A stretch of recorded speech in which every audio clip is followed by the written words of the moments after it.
Hello, ladies and gentlemen. I welcome you all to a brand new episode of Transformation Talks. I am Yasmin Taj, editor, ETHRWorld International, and head branded content at the Economic Times. It is such a pleasure to meet you all once again. For those of you who are new to the Transformation Talk series, as part of this LinkedIn Live talk show series, I host global leaders and HR tech influencers from around the globe and urge them to share their experiences from the new world of work that we are all part of through transformation stories about talent, technology, culture, and more. And today it gives me immense pleasure to host Aaron McEwan. With over 20 years of experience in talent management and HR consulting, Aaron has been an HR practice leader in Australia and New Zealand who helps heads of HR execute critical business objectives through the application of evidence-based HR and talent management practices. A behavioral scientist and coaching psychologist, Aaron believes that great ideas, backed by rigorous science, have the power to unlock the potential of individuals, organizations, and the world. Welcome, Aaron. It is such a pleasure to host you today. Yeah, thank you. It's my pleasure to be here.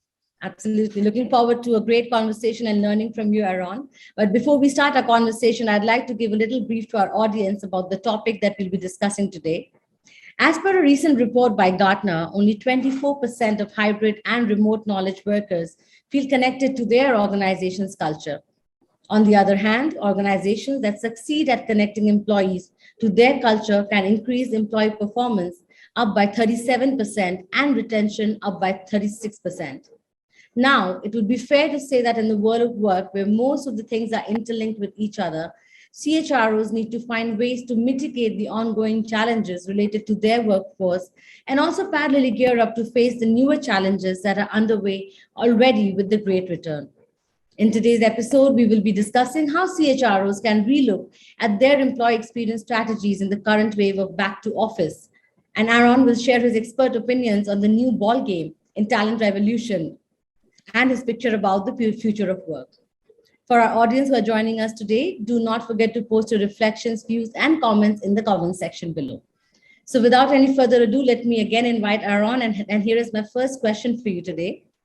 So around the world of work is slowly getting back to normal, but needless to say, the COVID era was an eye-opener for many of us, and those learnings are worth keeping. What are your primary takeaways from the crisis that we faced? Oh, there's so many to choose from. This is a hard question. I think first and foremost, one of the biggest lessons was that we learned that we tend to underestimate the capabilities of our people. So if we think back to the early stages of 2020, almost the entire global workforce was able to shift to a remote working model within around 48 hours. They learnt new systems. They completely redesigned the way that they work. And of course, they upgraded their digital capabilities, all in an incredibly short period of time. So to me, that's the first lesson, is that let's not underestimate the ability of our employees to go on a digital transformation journey and embrace the future of work, because they certainly did. The second one for me is even more profound, and that is that we realized that, and we've known this for some time, that the future of work was always going to be very human.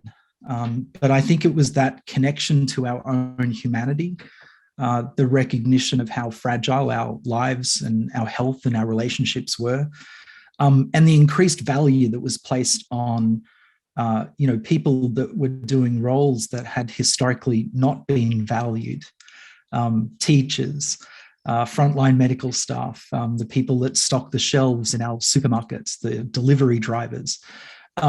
So we learnt just how critical every person is to a flourishing society and a flourishing economy. So for me, those were the two kind of profound lessons that we should hold on to. I think that's very beautifully put, Aaron, to start the conversation with. Yes, I think 2020 and beyond made us realize the importance of focusing on people, on your people, and what kind of contribution, how they can help businesses survive and thrive through tough times. I think that was a big, big lesson there. And as you said, we do not have to underestimate the capabilities they had, because they actually outshone themselves by saying how well they can adapt to a change and that a disruption like that was so big in nature. So that's a beautiful thought. Thank you so much for sharing that. And now this year, I think we've been talking about the return to office. Around everyone's talking, there's the dilemma, there's confusion, and we know now how employees have given a mixed response around the same, with a large number of employees still wanting to opt for hybrid work or flexible working modes. How do you see HR leaders or decision makers relooking at their strategies to provide best-in-class employee experiences for their employees in a situation like this, Aaron? Well, I think unfortunately we're seeing too many examples of some leaders failing to heed the lessons of the pandemic, because they are concerned about the impact of things like culture and connection within these hybrid models. We are seeing a small percentage of leaders pushing for a return to work. There's almost no evidence to say that that's going to be either successful or is the right decision to make. And I'm happy to kind of expand on that as we go through our conversation today. But I guess the important things that we learned during the pandemic were, like I said, just how successful people actually can be when they need to operate, even if that is under pressure and disruption. So there are going to be many changes that are ongoing to the way that people work. And I suspect that our employees are not only up for the task, but if we continue to give them more empowerment and more decision-making over how we tackle the problems of the future, we might just find that our organizations are better positioned to succeed as well. So Aaron, you did mention a little bit about your views on whether it is a good idea for leaders to expect a back to office workforce. Can you expand a little more on that? Yeah, so what our research is kind of showing is that one of the main things that's driving leaders' decision to encourage or force their employees back to the office is that they think it's going to fix cultural disconnection that you described right at the beginning of our conversation. But the data is really clear. In fact, what our data showed was that the more flexibility that an employee has, the greater their connection to their culture. So this comes from, I think, a misjudgment about what is culture and why it's important. So there are assumptions, and I guess, in the world prior to the pandemic, culture came alive through the buildings that we worked in. It was the paintings on the wall and the values displayed at the front office. It was the camaraderie that we felt whilst we worked together in close physical proximity. What we found, I think, is that leaders want to almost bring people back to recapture all of that. But the reality is that, the average knowledge worker today is spending 69% of their time working alone, remotely. And not only is that the reality of where they're spending their time, but when we ask them to describe where they feel like they do their best work, it's remote, alone, which is where they feel like they're having the best quality work. So we know that employees have benefited enormously from a work-life balance, from a integration of work and life, and all of the flexibility that comes along with remote work. So they don't want to give that up. They don't want to get back onto lengthy commutes and having days that stretch from early morning to late evening because we're spending so much time working. The productivity data was clear. Most employees are working not just longer, but more productively than they were prior to the pandemic. So when we kind of think about, well, why are leaders pushing for this return to the office? It's because they have this belief that we've lost our connection to culture. All it really means is that we have to shift our focus. So we can't rely lazily on our offices to drive culture. Buildings aren't culture. Culture is the rituals, the connections, the artifacts, and the ceremonies that we bring to life. So the difference in a hybrid world is that we now have to bring the culture to life in the work. Because if you're spending almost 70% of your time on the work alone, it's in the work that the culture has to permeate. And so that's going to be the, I guess, the huge opportunity for organizations moving forward. So my advice would be, don't fall into the trap of wanting to force your employees back into an office to recapture their culture, because flexibility and culture connection are actually closely linked. Rather, focus on how do you bring the culture to life in the work itself. And there's some implications for what that means for managers and leaders, which again, I'm happy to expand on, and I'm sure we'll get to in subsequent questions.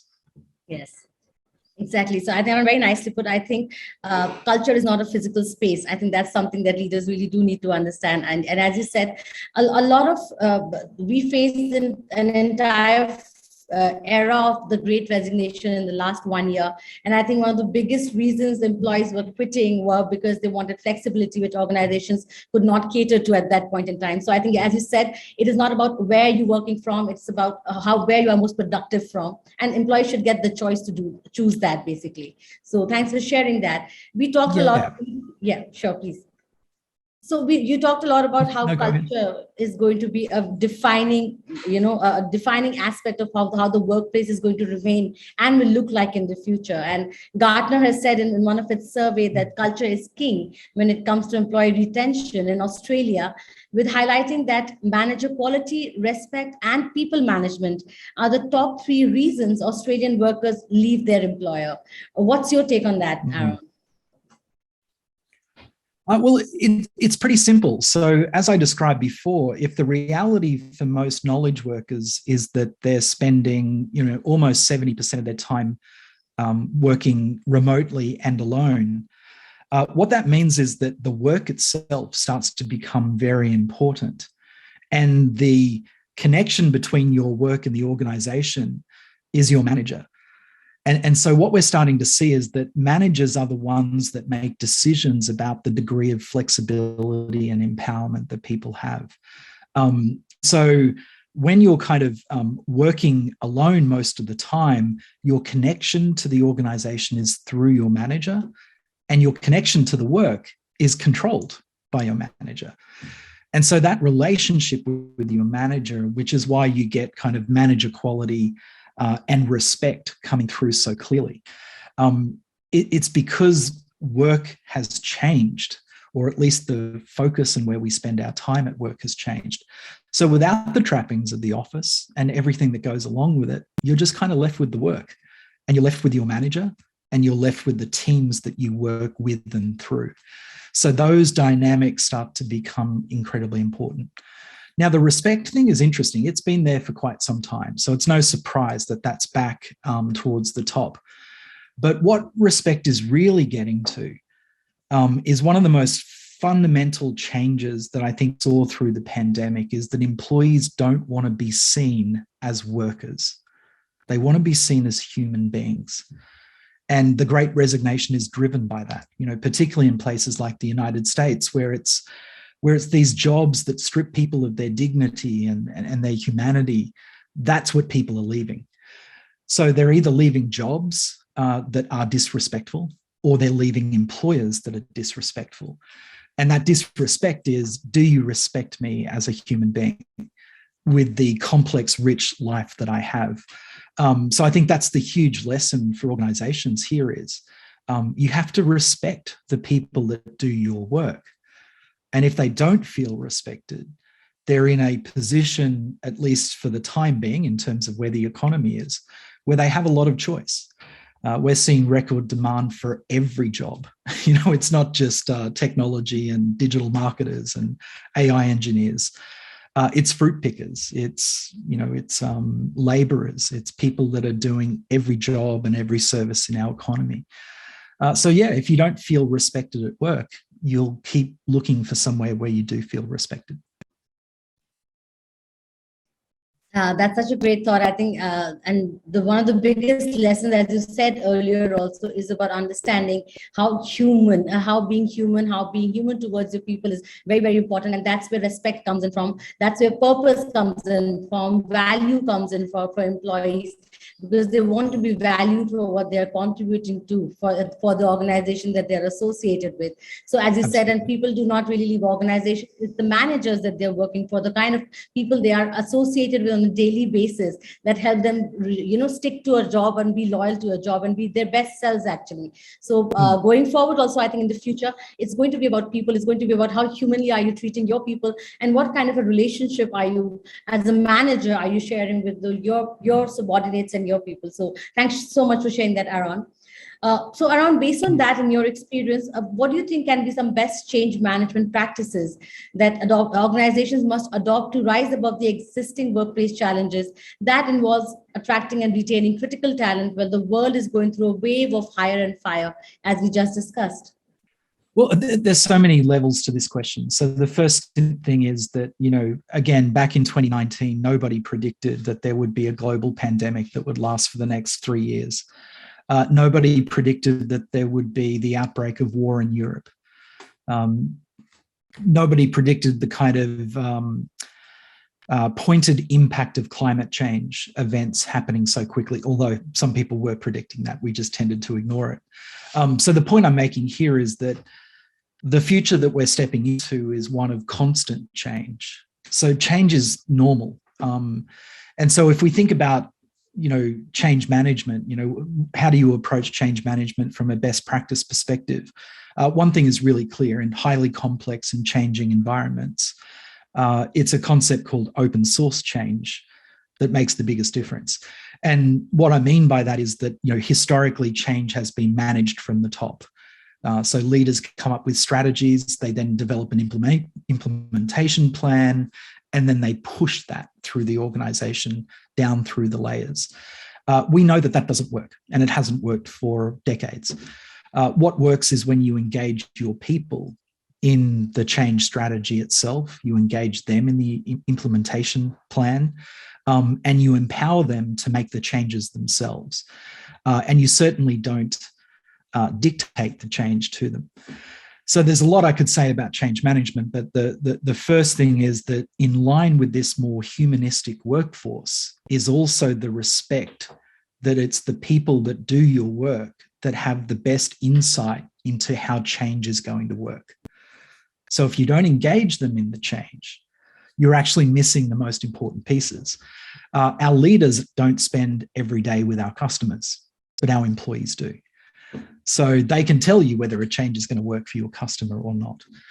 So that's probably the first thing, is we, from a change management perspective, we have to both listen to our employees and engage them in the process. And that is about being respectful to them.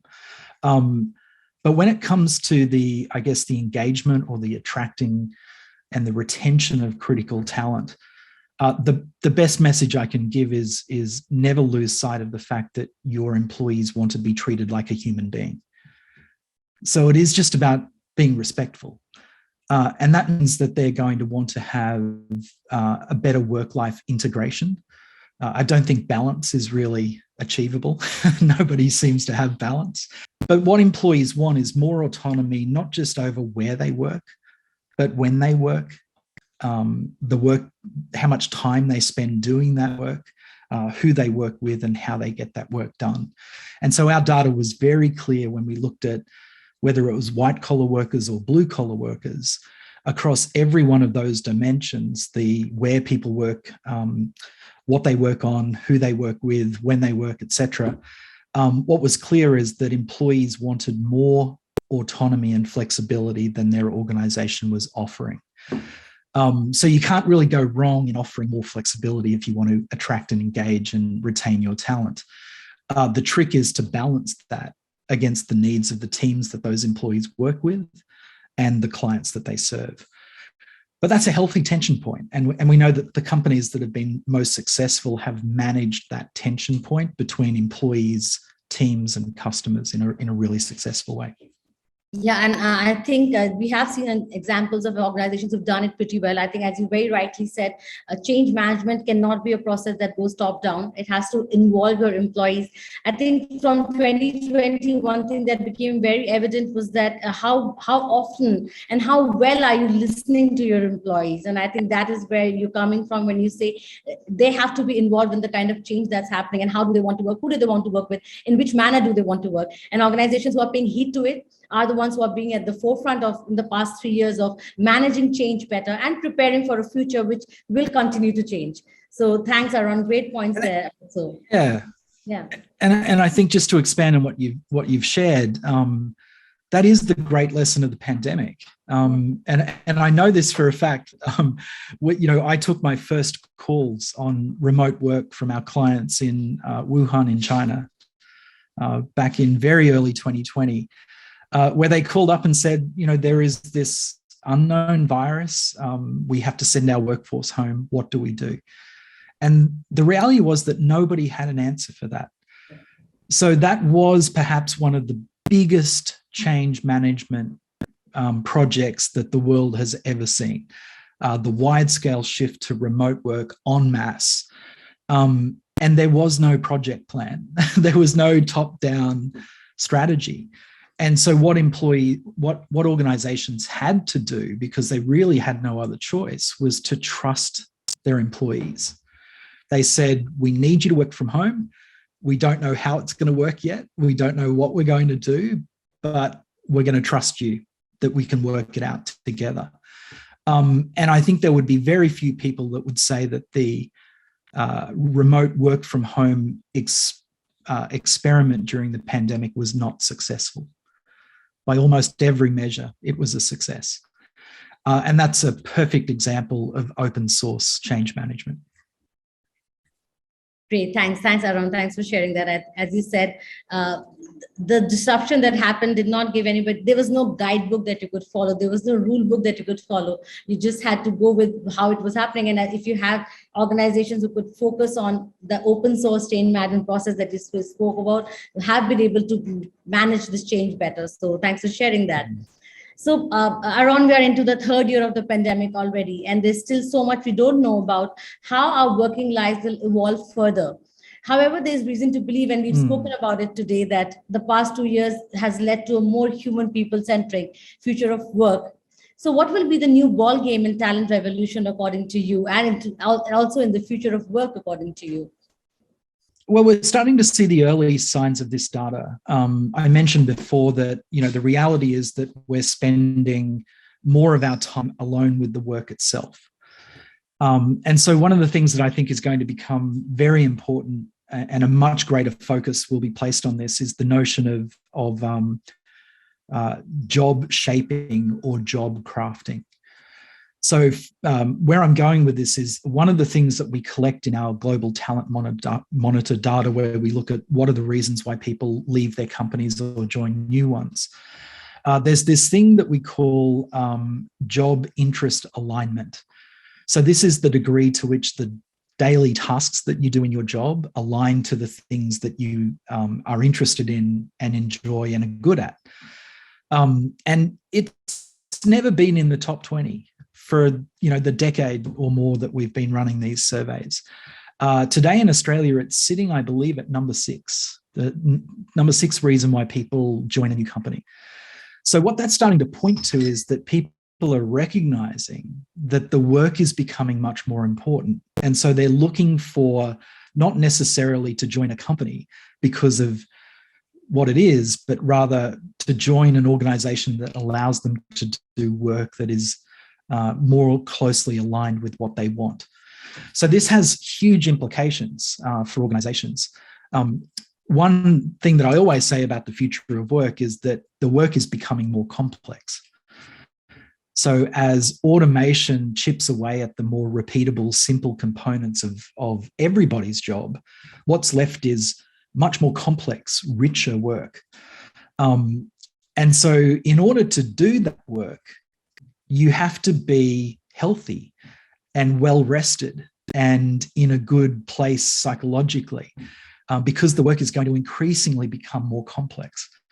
And to give you an example of that, today, if you're a person who works at a fast food drive-through, you need to deal with really complex human interactions, because what we saw during the pandemic was that, people were upset, they were angry, and they would take that out on these 16-year-old kids serving us through the fast food drive-through.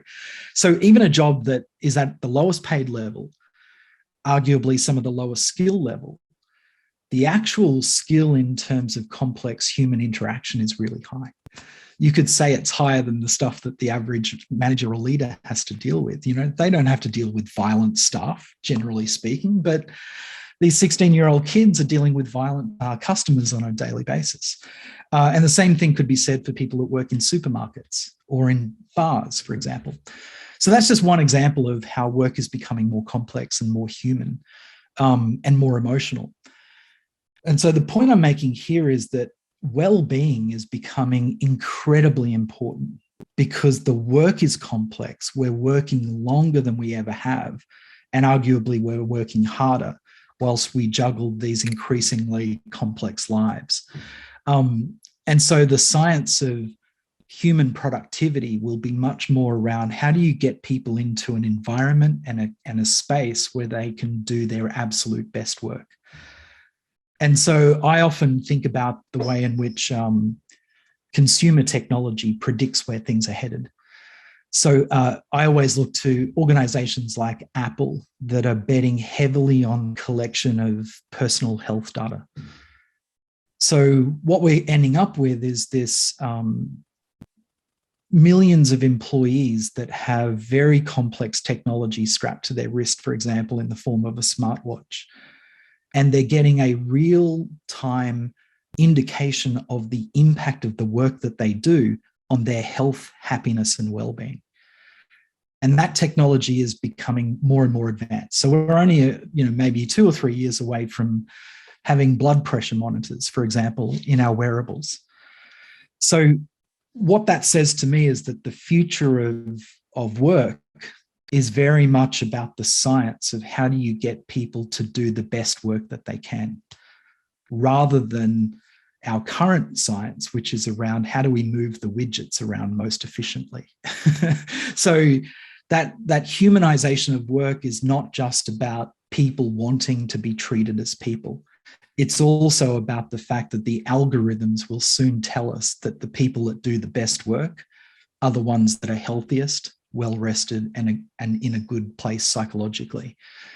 So yeah, I'm quite excited about that future and what it could mean for us.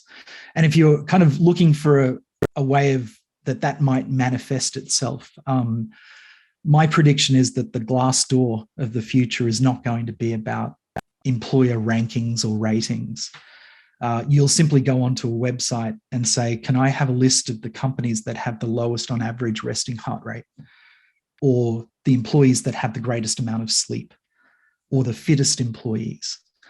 And can you factor out all the companies that have a carbon footprint above X, or who use slave labor in their supply chains? So this is the kind of power of data that is becoming available to employees. It's not just organizations that are collecting data. Employees are collecting their own data and they're sharing it. And that's going to create some, really interesting dynamics in the future of work.